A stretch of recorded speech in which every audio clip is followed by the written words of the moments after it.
So the prepared adult tonight is about you as an educator. It's not so much about the actual role in which you do in the classroom, but the importance of what you as an individual bring, and how we find that. So the prepared adult.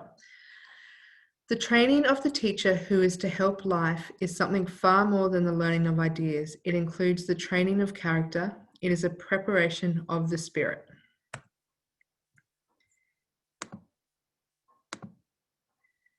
So the Montessori philosophy, it's a perspective on childhood. It's a view that the child is in important ways different from the adult, that even as she works to grow up, even as she takes each step towards independence, she does so in a highly distinctive way.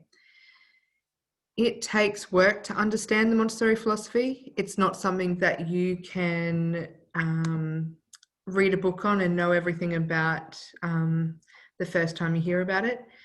It takes so much work to apply it, and the work itself takes work. We have to manage our own energy, motivation, our mindset, in effect being caretakers to ourselves as well as to our children. So for those of you who've been in early childhood, you know we don't take care of ourselves very well. We are nurturing personalities, and for those of you who are parents, it's also something that we don't do well either, which is taking care of ourselves in all aspects of what that means.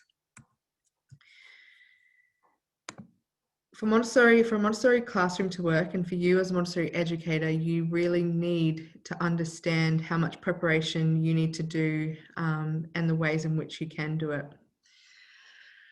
So in Montessori, there are particular ideas and skills to learn. There's an underlying ethic, and finally, there's the accompanying work of self-management. To learn the Montessori approach requires putting oneself in the position of a learner, of someone who is growing and practicing and making mistakes, of someone who might be in need of guidance or perspective. But ultimately, there's no better help we can offer to children than our own example as humans who stumble, pick ourselves up, and grow. We are never going to be perfect, and we need to be showcasing to the children that we look after and educate that we ourselves are continuing to grow through our own preparation, not just physically, but also spiritually and intellectually. So you are a role model. The adult in the child's life is here to protect, provide, and guide. Children will pick up behaviours and qualities that an adult models for them. In the beginning and during the young life of the child, he will mimic the adult's behaviours, gestures, words, and reactions. It is up to you, or the adults in the environment, to model the behaviour and morals he would like the child to emulate. The adult sets the foundation for the living environment or social environment, and it must be met with a balance and respect for the child's well-being. The basic role of the adult in a Montessori environment is to be present in the child's life, physically, mentally, and emotionally, to aid in their development.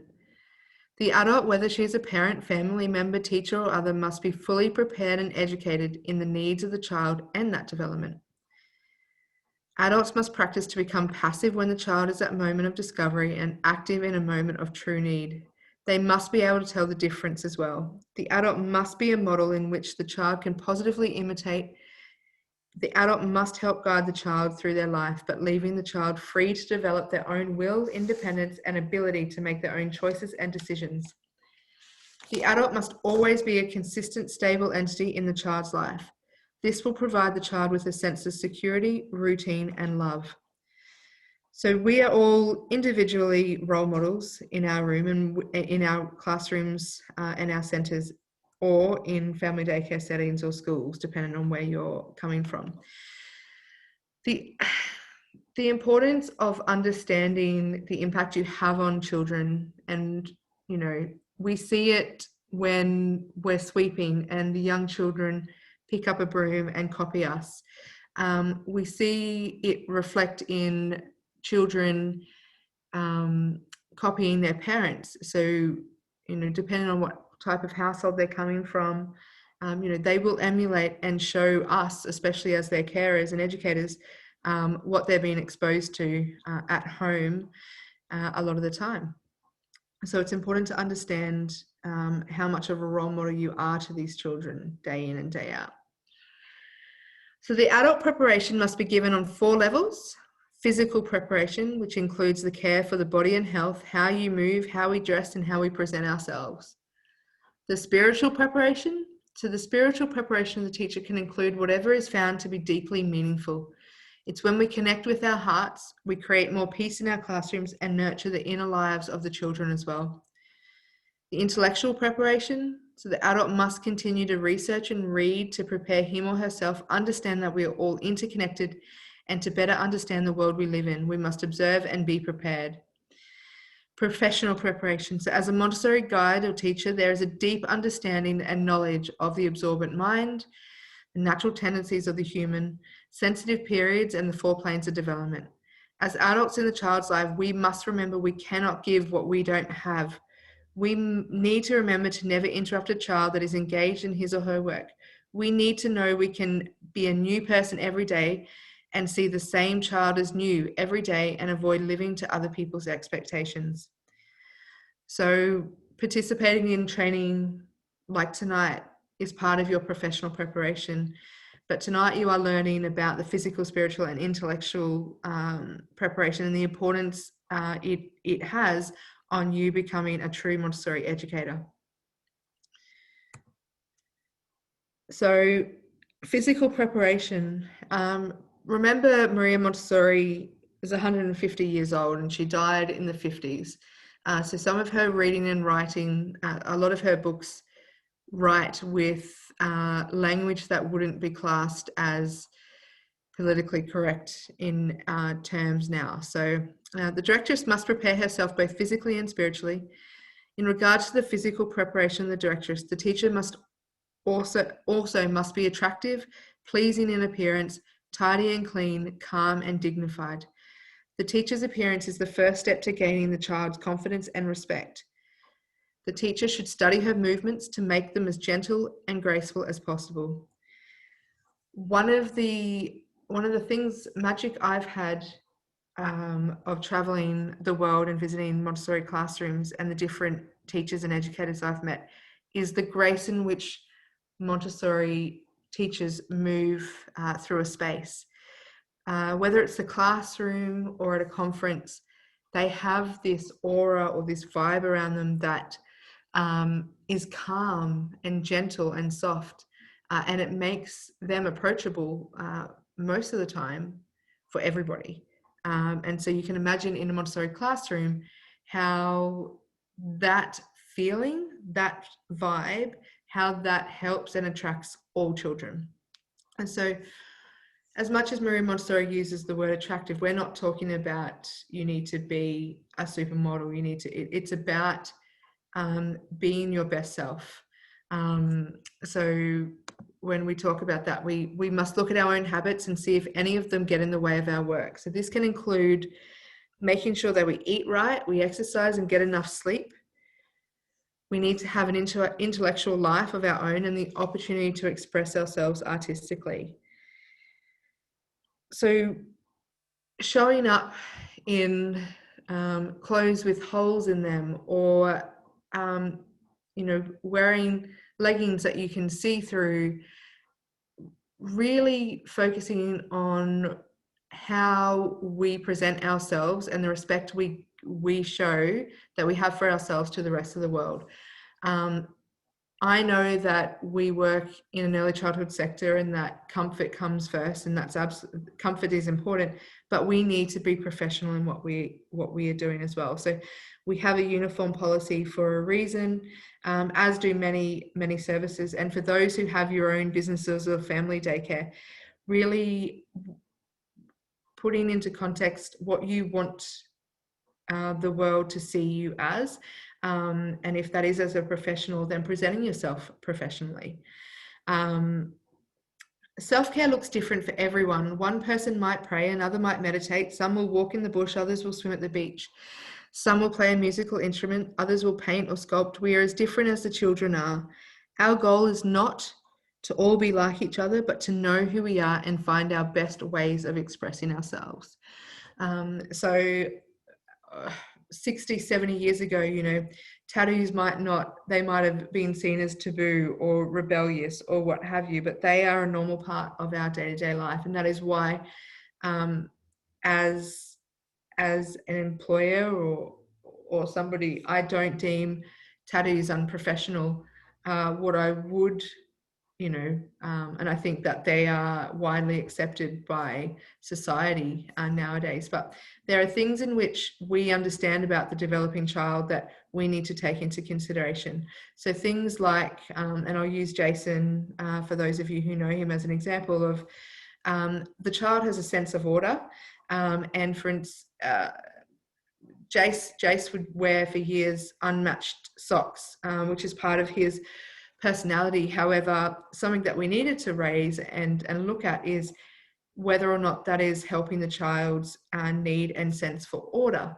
And in those discussions, you know, poor Jace now has to wear plain black socks to work, but it is really not about us. It is about the child, and we need to put the child first in these environments.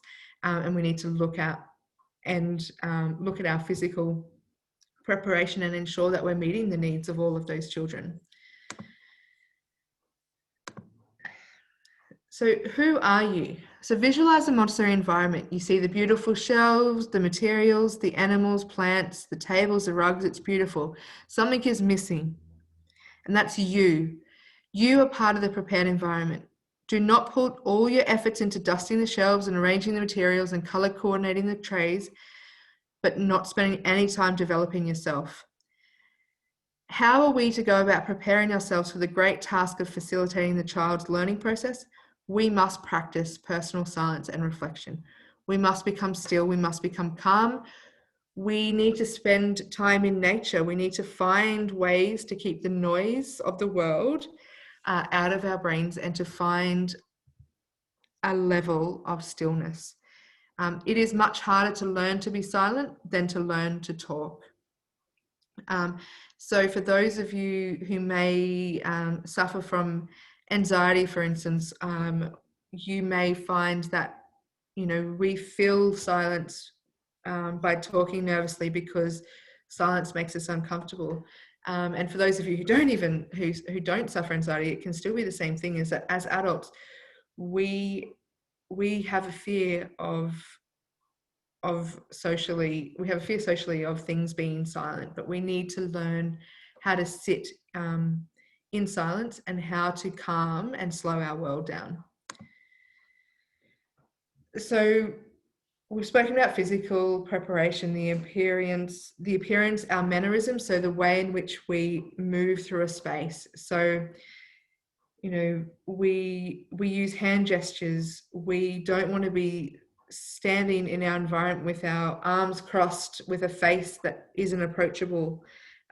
We want to position our bodies and ourselves so that we are open to receive the child based on where they are and when they need us.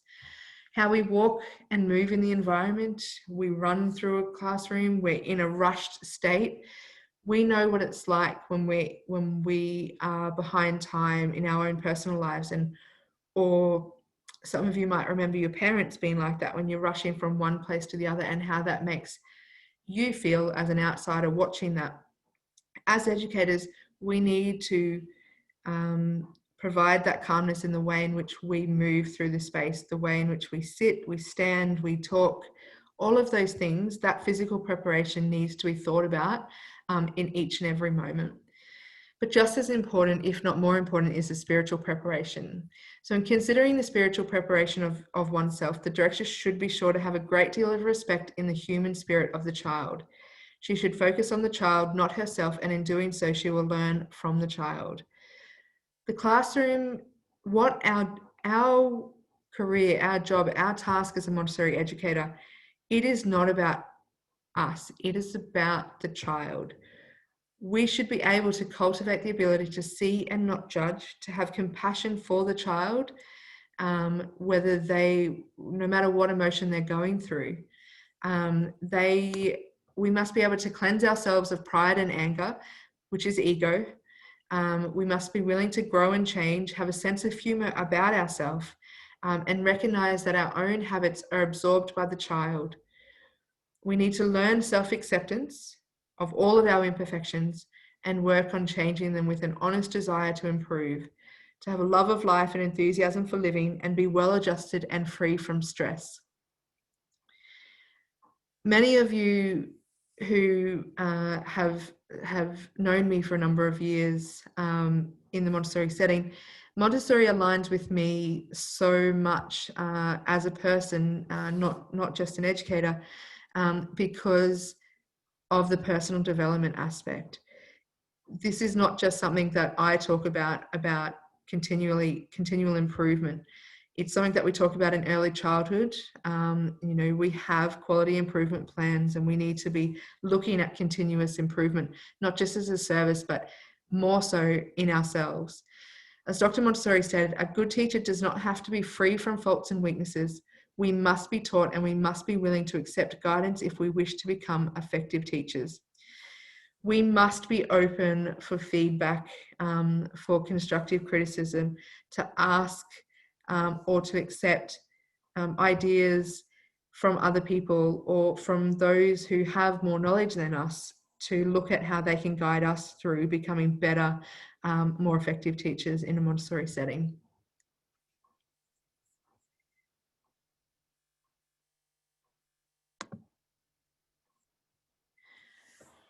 So whether we are with children in a school or home or wherever, at the moment it's both for some people, there's a transformation that should take place when we are with them.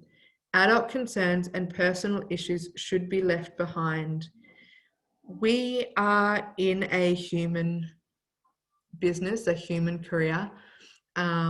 We deal with the humans in parents whilst educating and caring for little humans in the children that matter.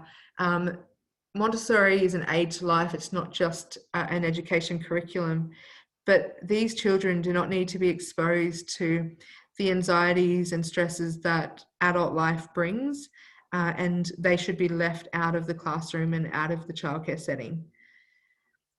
The transition from life as you know it, so from whatever stresses and things are going for you at home and personally, this transition needs to happen. This can take place in the car or in a hallway, in the office or a bedroom. It may involve a few deep breaths or a visualization of the calm, helpful adult we'd like to be when we are with the children. The spiritual inner preparation is every bit as important as the outer preparation of the environment. So we talk about the prepared environment a lot in Montessori, and that is sometimes the easiest thing for services and people to get right. You can buy Montessori equipment, you can set it up in a certain way, you can prepare that environment day in, day out. However, if you as the educators and the adults, as that third part of the triangle, we have the prepared environment, we have the child, you are as critical, if not more important, than the materials in that classroom. If you cannot put the ego aside, if you cannot focus and get yourself into this spiritual prepared space, then you are not serving the child to the level in which we need to in life and in a Montessori service. So what are some things that you can do to find that peace?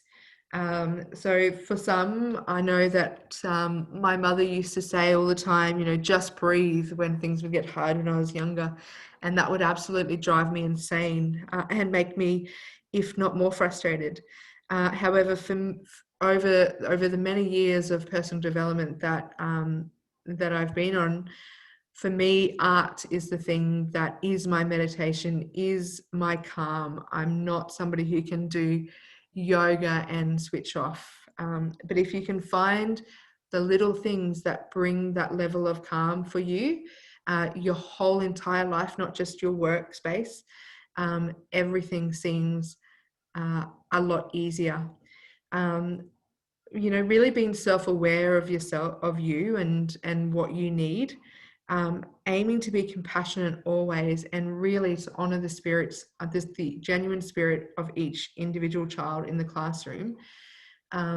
Coming to the classroom in that state makes your entire day easier.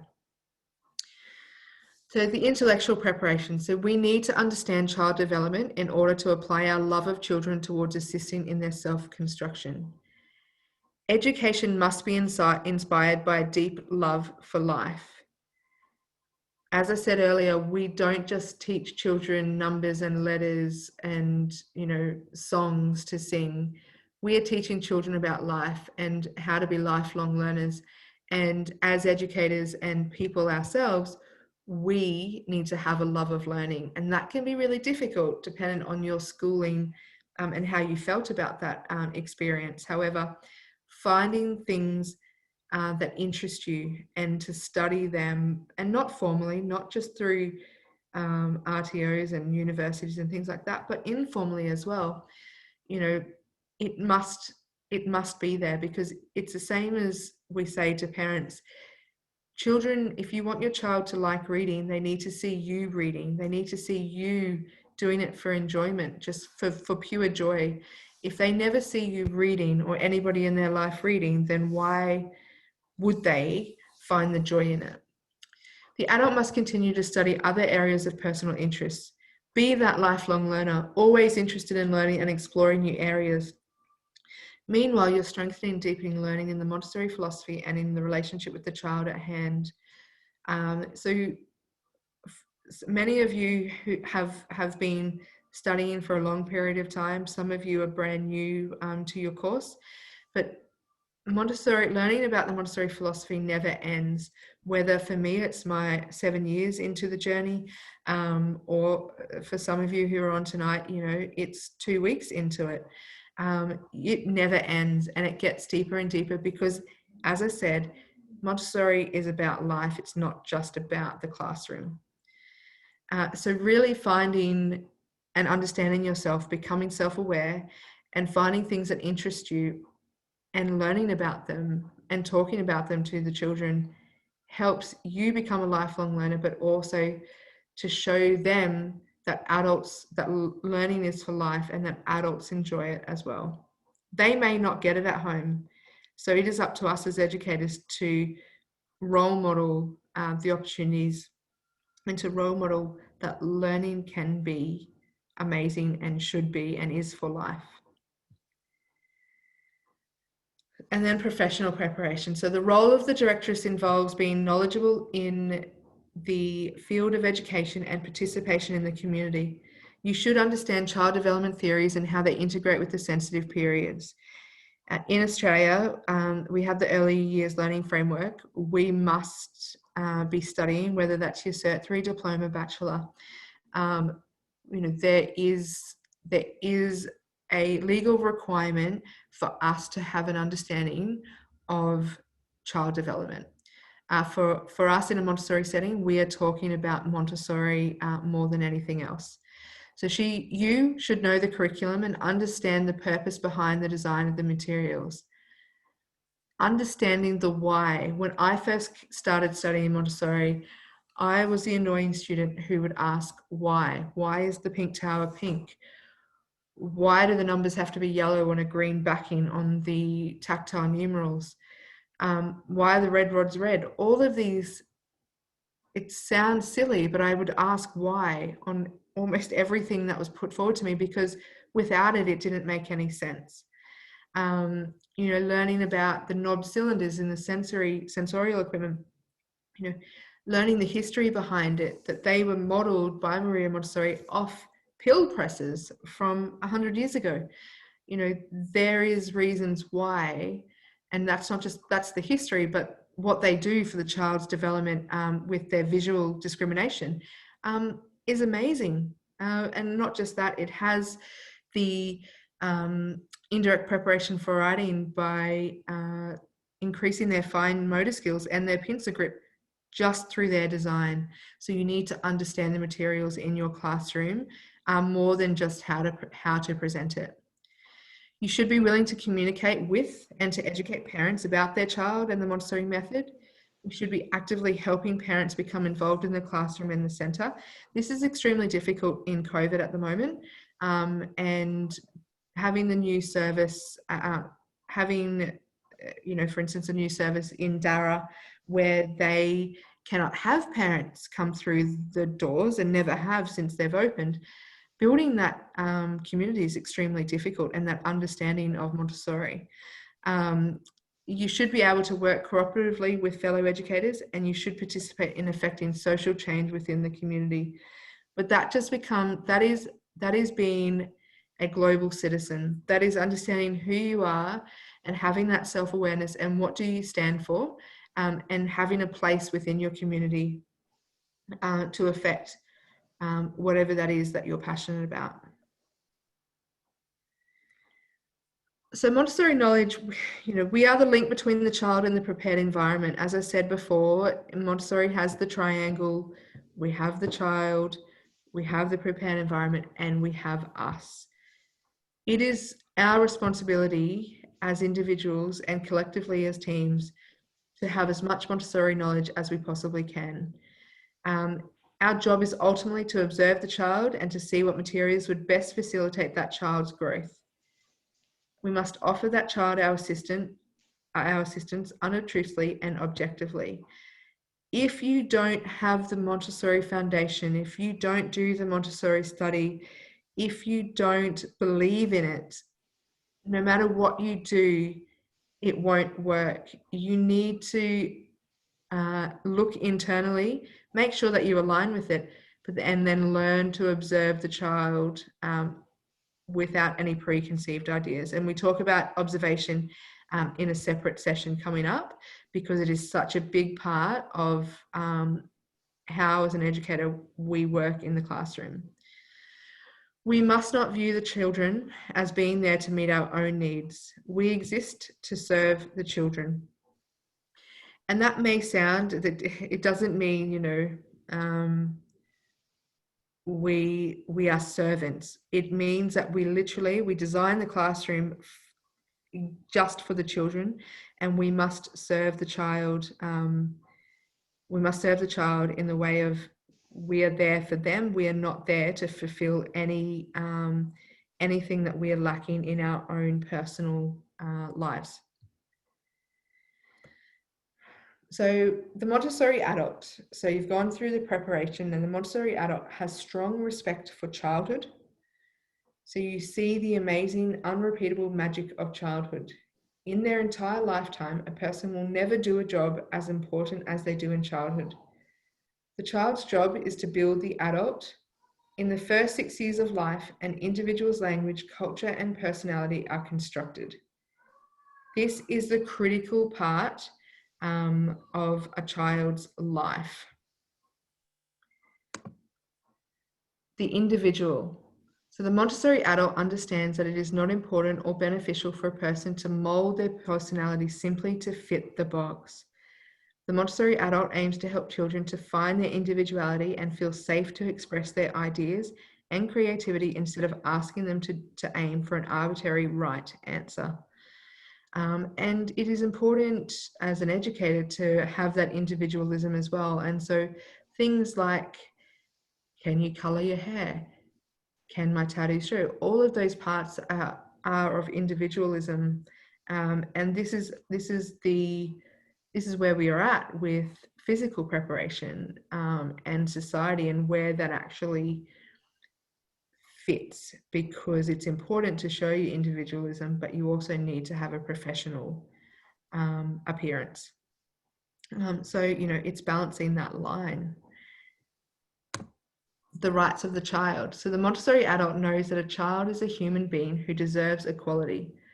A child deserves the same rights, protection, and liberties as an adult, and whether in the home or in public, the Montessori adult campaigns for society to recognise this.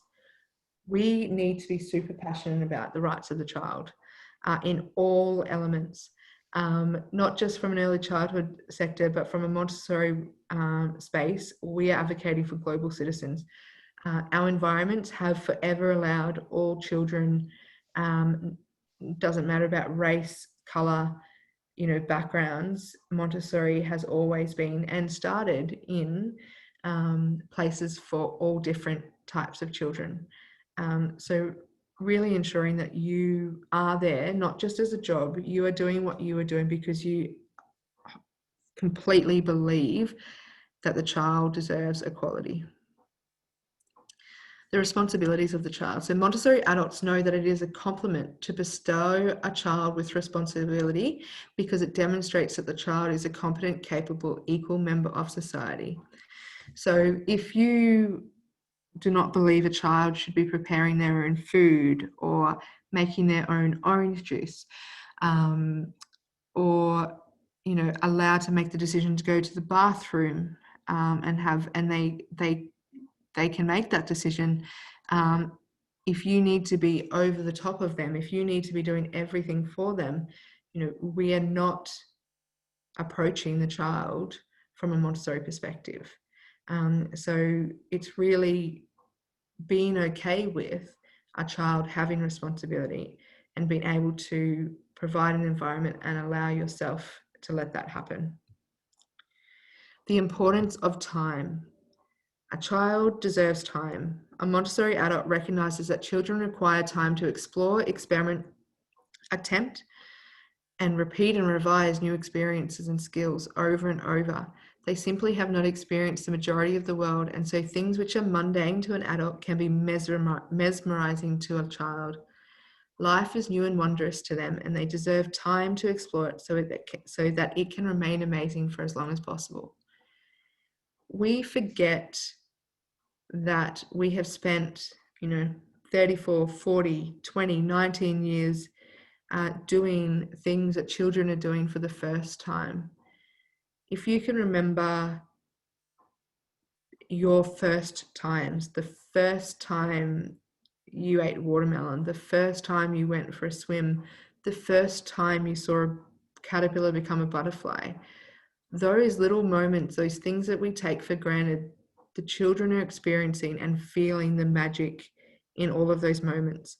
We rush a child through so many things, and it is important that we as Montessorians give children time in every way possible. And this is one of the things that we try to really stress to parents about, allowing the child time to get ready in the morning, to stop rushing them from one thing to the other. Slow life down so that life becomes more awesome. So we've gone through the 4 different preparations for the adult, and that is for you to become a Montessori guide and professional. I didn't want to add to that. I didn't really want to add the, what am I trying to say? I didn't want to add any more to tonight because for me, it was really about this second part of the night, talking about that preparation and what that means for you or what that's looked like for you in the past. So I'll sort of go through people who I think could add some feedback to tonight. So starting with you, Sharona, what did you think about tonight, or for you in your preparation and your journey of becoming a teacher in Montessori? Yeah, I did write down some notes, but I really took on board the silence and taking that time to be silent. So I love observing and I think I'm really good at it. But sometimes when you observe, you do want to jump in straight away and either fix something straight away. And sometimes it's better just to be silent in that moment and actually really observe and reflect later and dig deeper for that reflection. Because I do like to just jump in and fix things. Yeah. So that made me realize with the connecting with my well-being and my spiritual aspect that silence is better in some of those moments. Yeah. How about you, Amy?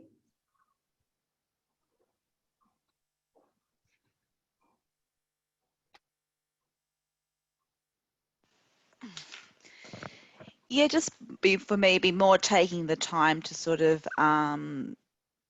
like give myself that time to sort of really unwind when I get home from work, or when I get home to my children and things like that too. I'm very good at like sitting in the car, giving myself 5 minutes before I enter to prepare myself mentally for the children at work. But I tend to forget my own children at home to sort of, poor things, to sort of really give them all of me as well. Because we're going through the lives of ups and downs and figuring things out as we go. But yeah, and just like I think I'm good at observing the environment too. And it took me a little while to know when to sort of step in, and when the children actually needed me, and when they actually at work, and when the children actually didn't need me. It took me like a little while to really figure that out. And I always say, like, there was a person called Lee Sturgeon that talks about the environment, like helps prepare the teacher for the environment and know which child like is what we call the hub child, like the child that looks up at you and gives you the eye contact is the child to approach, rather than the other children sitting there mesmerized in the activity. The child that's sort of like looking at you like, sort of then approach them and sort of gently guide them into something else and things. So I found his techniques really helped me to sort of get that grounding of the Montessori and how to observe and how to know how to manage the behaviours in there. So yeah. Awesome. How about you, Nadia? Can you hear me? Yep. All right. Yeah. So I find that if you find yourself hurried or in a rush, or you flustered, the children pick up on that very, very quickly. So it's important when you arrive at the children's house. It's very important to slow down, compose yourself, and always remember that the children must be at the forefront.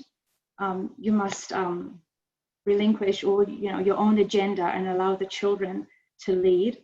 You must remove any obstacle which could impede the child's learning. And I guess you can do this by being a good role model. And role modeling in the environment is so very important, because the children are absorbing everything that's going on around them. So you as a directress must always display grace in your movement and courtesy in your speech, respect for the materials, respect for the environment, and most, I think, really very important, respect for each other as educators. So you need to communicate effectively. So, be clear, be direct, but you got to do this with warmth and attention and compassion. So the children are they're watching you all the time. So you can't sort of call out across the room. You need to communicate in a very composed manner. So the children they will mimic your movements and the way you speak and the way you handle yourself. So I think finding that calm within yourself will reflect in the children's house. Yeah. And how about Jay Lee? How do you feel about what you've learnt tonight?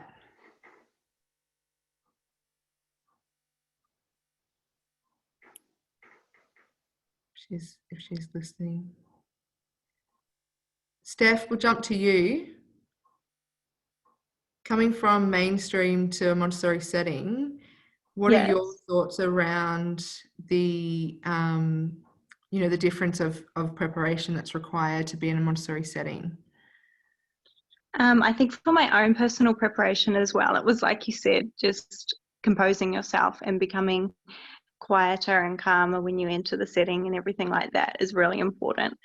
And that's something that I've really had to learn to do. Like, I'm quite a calm, composed person as it is, but sometimes I do, like, I'm a very positive, excited, animated person as well. So I've kind of had to learn to calm it down a little bit and just become one with the setting and the moods and everything that the children pick up on, because they do, like, they mimic you and they watch you and they follow your mannerisms and everything. So it's just becoming a bit more aware of that, I think, is something that I've become more in tune to since working in Montessori.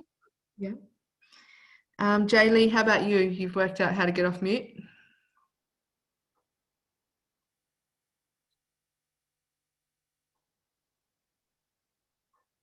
or not. Let's go with Daniel. Yeah. How have you found coming into the Montessori setting, but about, talking about spiritual preparation or physical preparation for you, coming into a Montessori setting from a few years in mainstream and obviously a trade before then? What's it been like for you, and what do you take from tonight? Oh, I just love it. So I just come in enthusiastic about work. So it's like, it's easy to sort of come in refreshed every day, prepare yourself. Whereas as a cabinet maker, I really didn't enjoy it that much. Mm-hmm. So, yeah, it's been, learning about how to take time out for yourself, and, it's probably a good thing. Mm-hmm.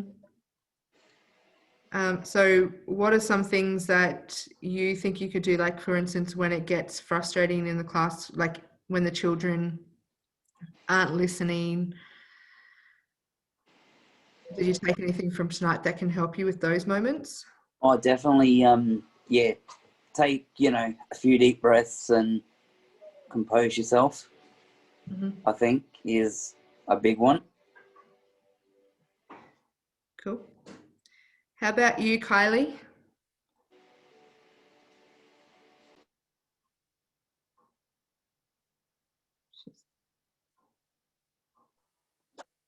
Hi. Hello. Hi. Sorry. Kylie and Jace. Oh, hey. Hi. So one of you have been in Montessori for longer than the other.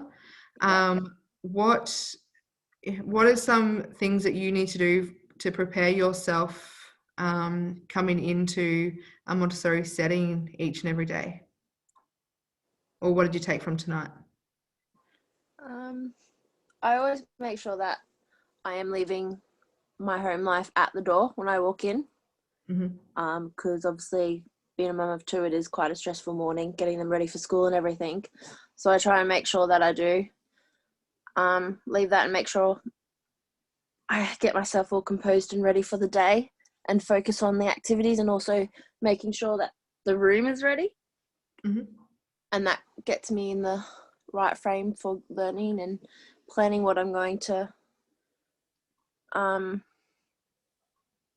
really planning, sorry, because if you don't plan, but like planning in my head things to do with the children if they're not quite ready to be working and if they need to be redirected into different ways. Mm-hmm. How about you, Jace? Pretty much my reset is actually going and chilling with the kids. To be honest, it's if I've got stress and stuff at home, you very quickly snap out of that when you've got little ones jumping on you and wanting to hang out and just want to be with you. So you actually holding on to your own stress at home, it doesn't work. So I know personally that quite often if I'm having a super stressful day, my interactions with the children will be virtually the same. However, interactions with adults will quite often drop because it's sort of that adult life makes you go, oh yeah, that's right. I got all this stuff at home that I have to worry about. Damn it. And then you just go hang out with some kids again. You're just like, oh, that's right. We're caring about what our favorite birds are today. That's it. Yeah. You are very good at getting to that level with them. Zoe. Hey. Hey. How about yourself?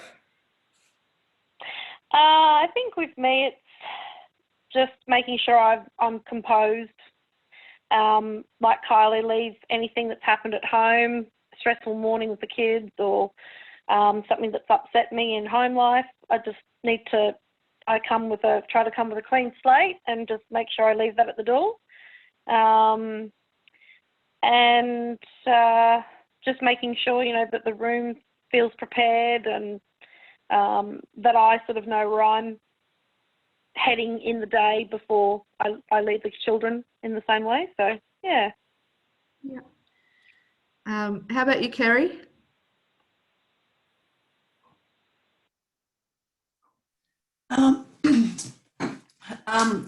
Well, I'm only working with my daughter at the moment, but yeah, I find when I'm stressed, I can just sort of, I'm a breather, so I'll take a few deep breaths and then I can sort of change my whole mindset when I'm dealing with her, and that's sort of my relax is playing.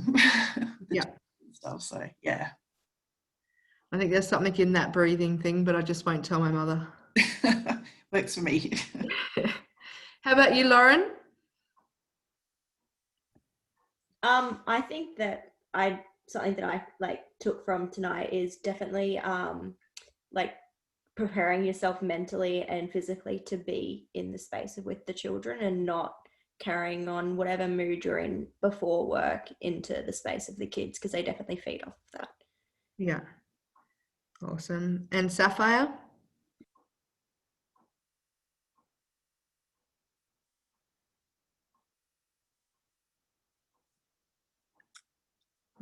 Yvette? Hello. Oh, we got Saf first. Yep. Sorry, I was just helping Jai with this assignment really quickly. Oh, sure. It was were we still talking about what you took from tonight and what I took how from you whether you find you struggle with preparation or what you do to assist with that.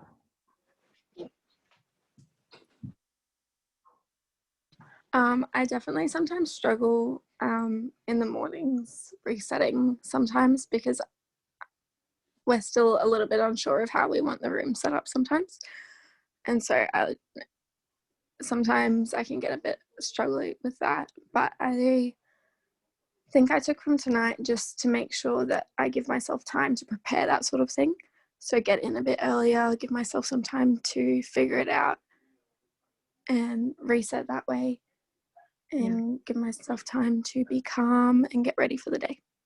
Yeah. Awesome. And how about you, Ashley? Yeah, just like being present in the moment with the children, trying to clear everything out of your head while you're with them, and yeah, just focusing on, like, before you start the day, like clearing it all out of your mind, try not to be stressed or anything, and just, yeah, being calm so the children feed off that sort of thing. Yeah. Awesome. All right, did anybody have any questions?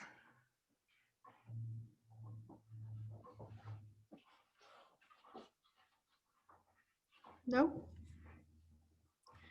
All right, well, we'll finish up tonight. Thank you, everybody, for attending. And we look forward to seeing you next Monday night.